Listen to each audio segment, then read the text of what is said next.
I can't overstate just what a brazen political power grab this is, right? I mean, and the whole act of gerrymandering is, of course, but it's always been sort of thinly veiled. And now you have the president out there saying what everyone is thinking, right? But also the Democrats are responding in kind.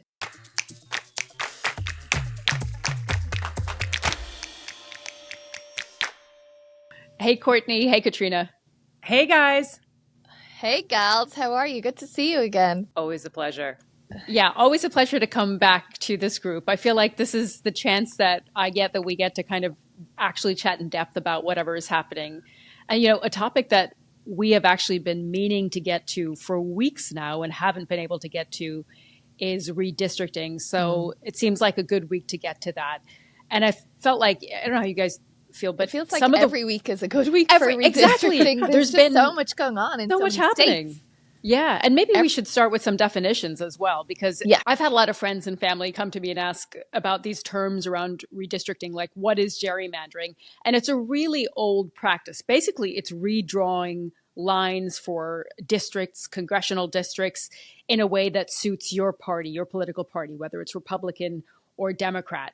And there are also the terms cracking and packing that you might sometimes hear. That's cracking up a district to dilute the power of a minority party in that district, or stacking them all into one district and diluting their power across several areas. So these are all terms that are used to talk about this process of basically reshaping a political map in your favor. Yeah, I kind of explain it to people as it's politicians picking voters rather than voters picking politicians, which is the traditional way of what you expect, isn't it, when you go into a ballot box? And typically this happens. I mean, gerrymandering has been going on for ages, right? And this happens every decade when we get a new U.S. census to determine what the population is in each state, right? And so then we see the lawmakers go and redraw these district lines to try and generally get, the same amount of population in each district, right? But now we are getting, a mid-decade, what has become a little bit of a tit-for-tat race between the Republicans and Democrats to redistrict. And this was all triggered by a call from President Donald Trump, who has been pressuring Republicans to redraw their districts ahead of next year's midterms. Yeah, and that started over the summer in Texas. And of course, we're not saying that redistricting or gerrymandering started with this example in Texas. It has been going on, as we've said, for decades. But there was an effort in Texas by Republicans there to redraw the maps to gain 5 congressional seats. And President Trump was actually on the record saying, yep, we're going to pick up 5 seats by redrawing maps there. Well, the big news that we saw just recently is that a federal panel, a 3-judge panel, actually struck down that map, saying it constituted it was an unconstitutional move because it was redrawing maps along along racial lines. And so we don't know. We know that the state of Texas will appeal that, but that, if it stands, is a big blow to the efforts that President Trump and Republicans in Texas had started to try to give themselves a bit of an advantage looking ahead to midterms next year. And the really interesting thing about that, when you're talking tit for tat, is, of course, we saw what California did. The governor there, Gavin Newsom, saying that he was going to put what we've talked about on the pod before, this Prop 50 proposition to the voters in California that would add 5 Democratic seats to California to cancel out Texas. And that language started by including what they referred to as a trigger clause, didn't it? So if Texas does this, then California will do that. But in the heel of the hunt, the piece that went to the voters removed that trigger clause. So California voters have now passed this new map that will add 5 Democratic seats. It is subject to a legal challenge from Republicans, we should add. But in removing the trigger clause, now that the Texas efforts have been struck down, this could all shake out as the Democrats actually gaining 5 seats, which was supposed to cancel out Texas, but will just end up as potentially a +5.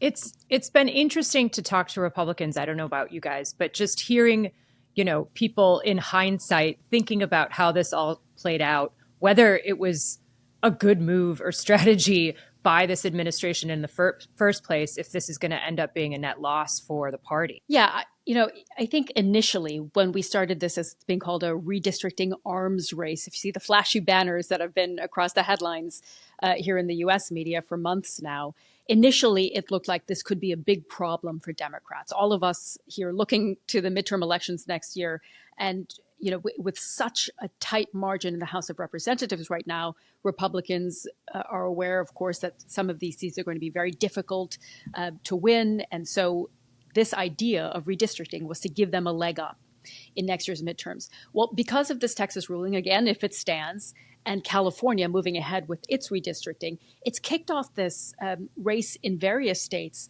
And what has been especially interesting to watch is each state actually has different laws on whether you can redraw maps or not. And because of some pretty heavy partisan redistricting in the 2000s, a number of states put into place these independent commissions. So if you wanted to redraw a map, you would have to put it through an independent commission. That's actually what California was addressing with Proposition 50 to say, we're going to do away with this independent commission so we could redraw maps in our favor. But the idea behind these commissions was to ensure that not one party nor the other could start to redraw maps and lines in their favor. And I was speaking to the Republican, Kevin Kiley, whose district in California actually would be done away with, essentially, or certainly cut up in pieces with California's redistricting efforts. And he had said he had always been against this. He had warned Texans, he had warned his party leadership from the beginning that, look, if you kick off this race, it's going to be a spiral to the bottom. And I saw that he had, lashed out again at the leadership after this ruling on Texas, saying, look, this is exactly where this could have ended up. And this is why I've said from the beginning this is a problem. Yeah, I mean, having spoken to past and present members of Congress from both parties, there is little real dedicated appetite for this that I can see in either party. I mean, they do what they're told in a way if a directive comes from the president or a party leader, or there's a defense or an offense kind of position there. But most of them are generally not in favor of this. And we've seen that from voters as well, haven't we? Like, the polling across the board tends to suggest that voters don't like this, and they don't like the sort of hodgepodge mechanism of it. If you go way back and you look at the electoral district map of America as it originally was, it's fairly standard kind of chunky boxes and rectangles. Now, in many places, it looks like a child's art project, really, because the districts are squiggled in to try and get a bit of this and a bit of that. And that's a problem for voters and for some representatives, because suddenly they're across districts that are potentially a little sliver very far from their home base, or they're trying to capture in another portion of the state that have very different views, very different demographic makeup. But as you say, Sumi, once one side starts it in this current political era of all here in the US, they all sort of feel they have no choice but to get involved there, with a few notable exceptions. I mean, we've seen a very hard line held in Indiana, for example, haven't we, despite serious full court press coming from the president and the vice president there.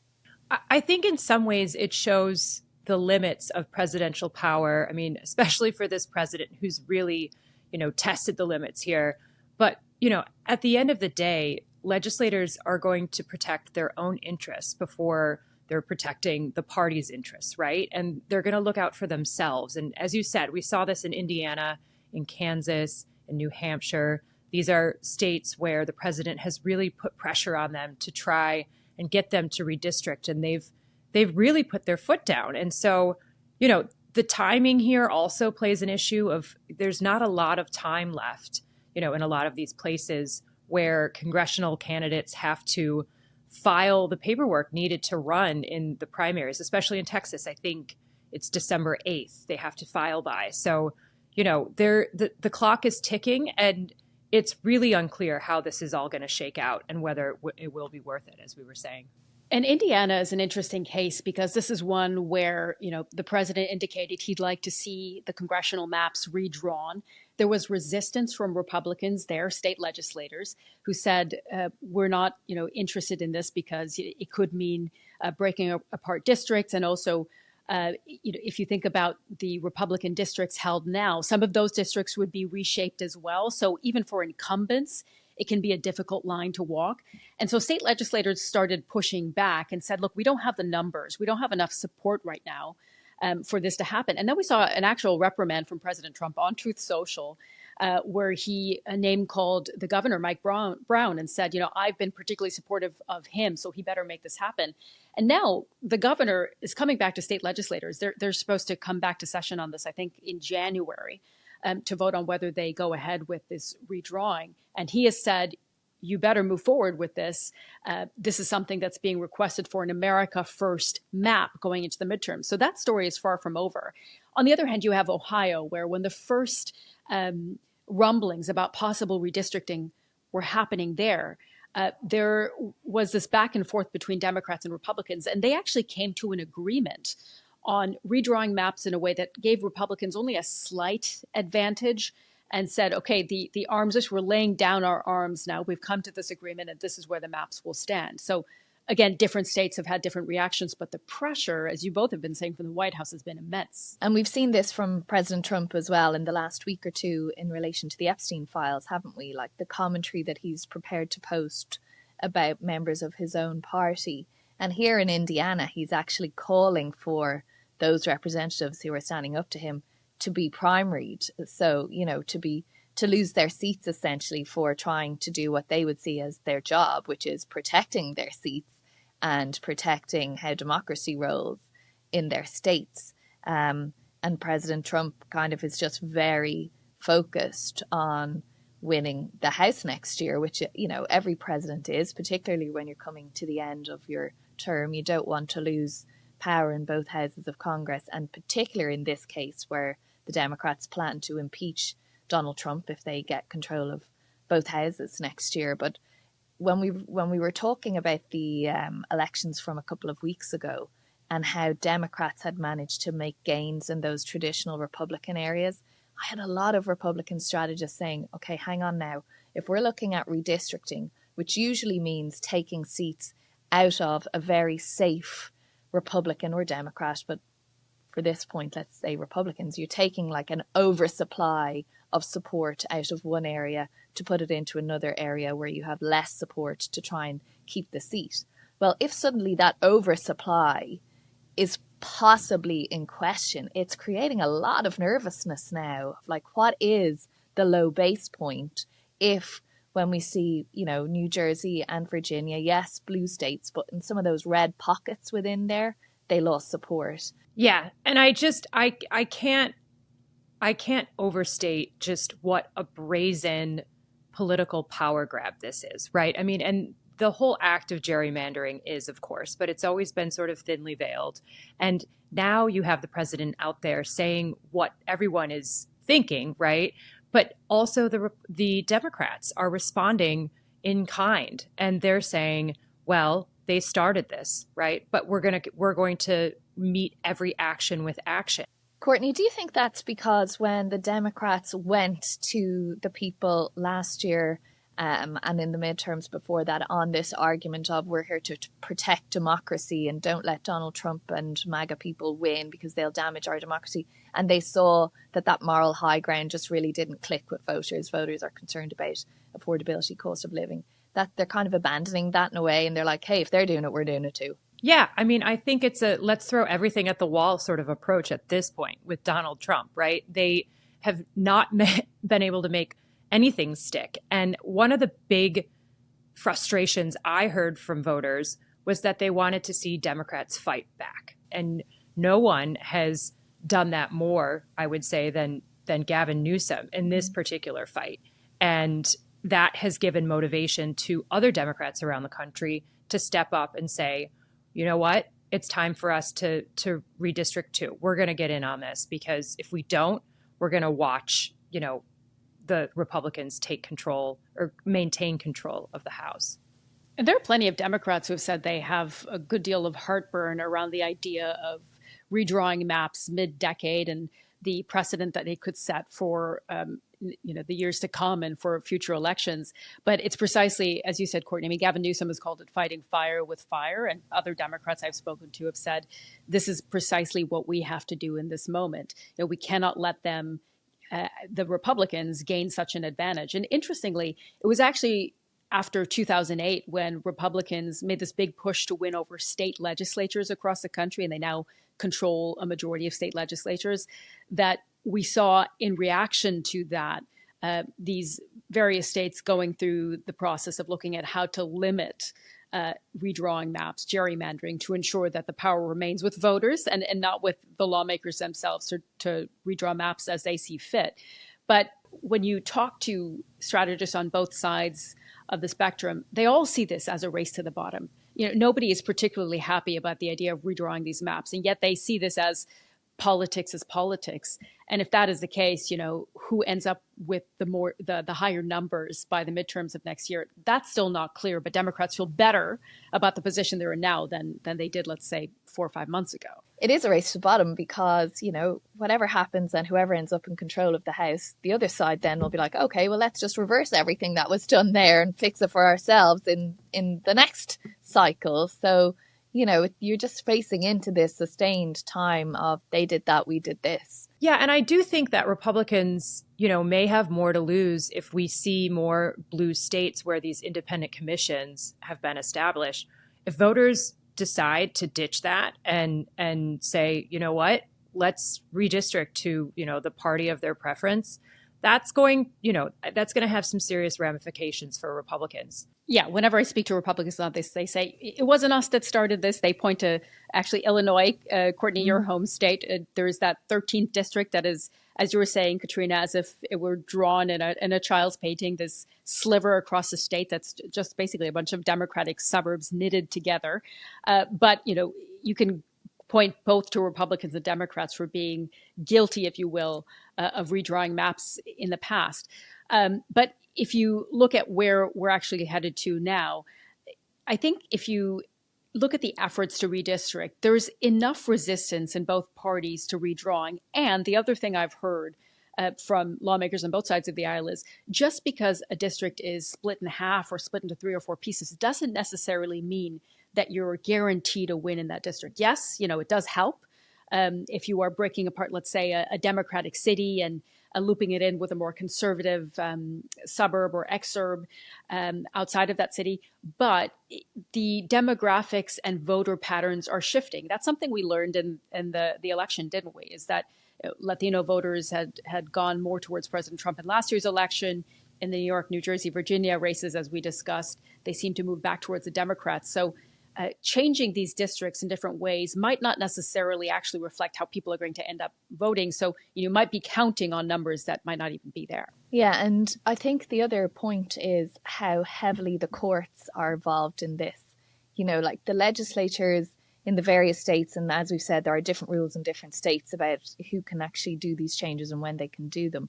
But everything is ending up before the courts in those states and ultimately heading on to the Supreme Court. I mean, there's a few cases already there, and there are several others that the expectation is they land there.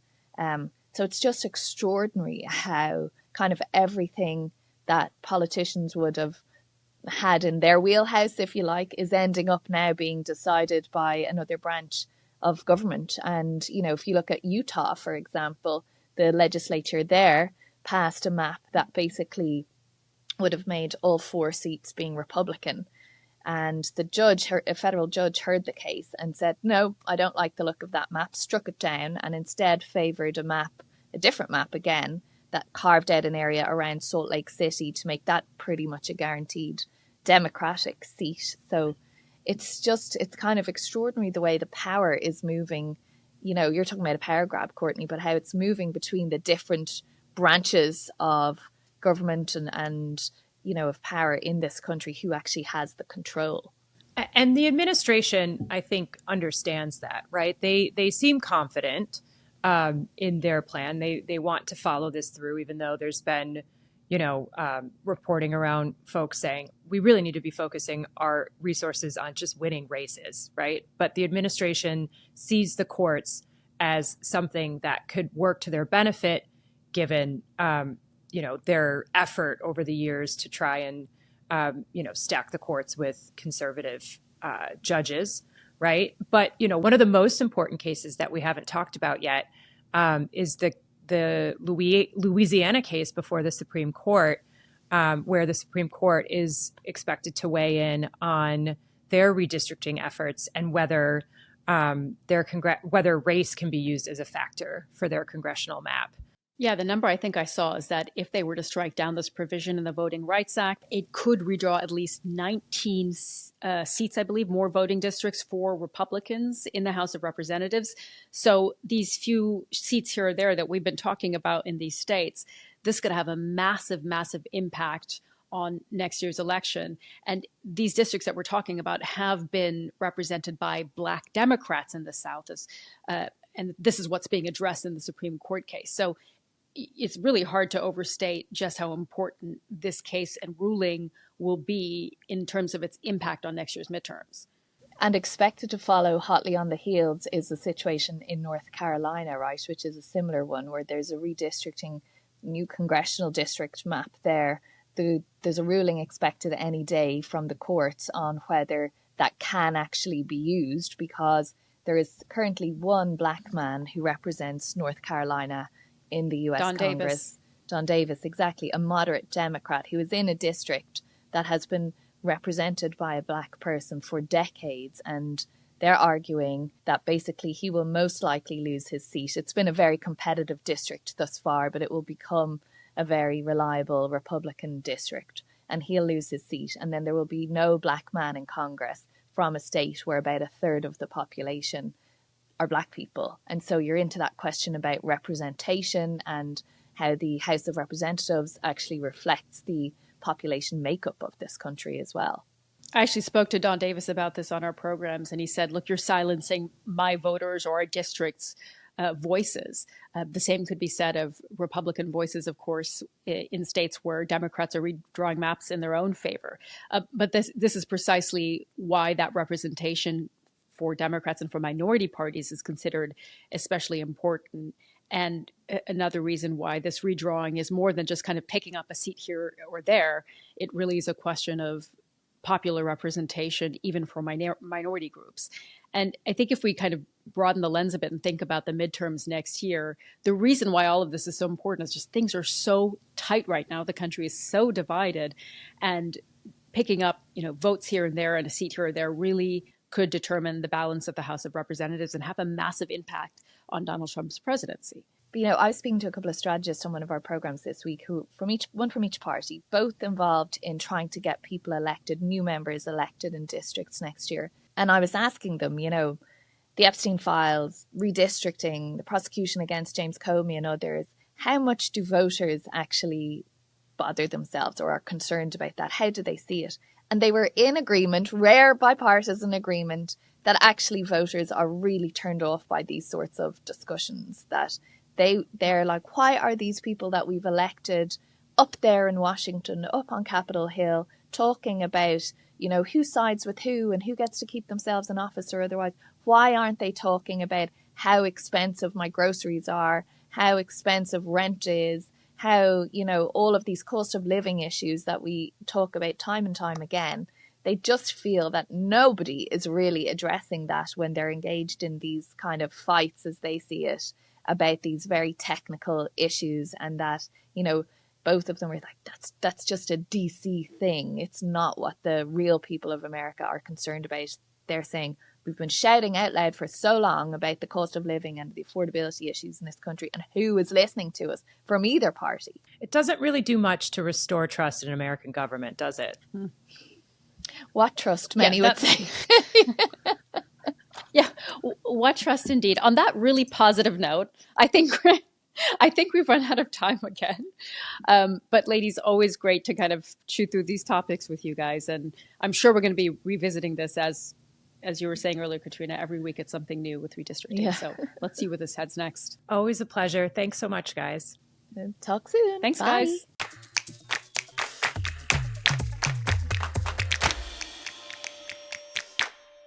If you enjoyed this episode of The President's Path, then like and subscribe to our YouTube channel. We would love to hear from you, so please leave us a comment below or email us at path@bbc.co.uk.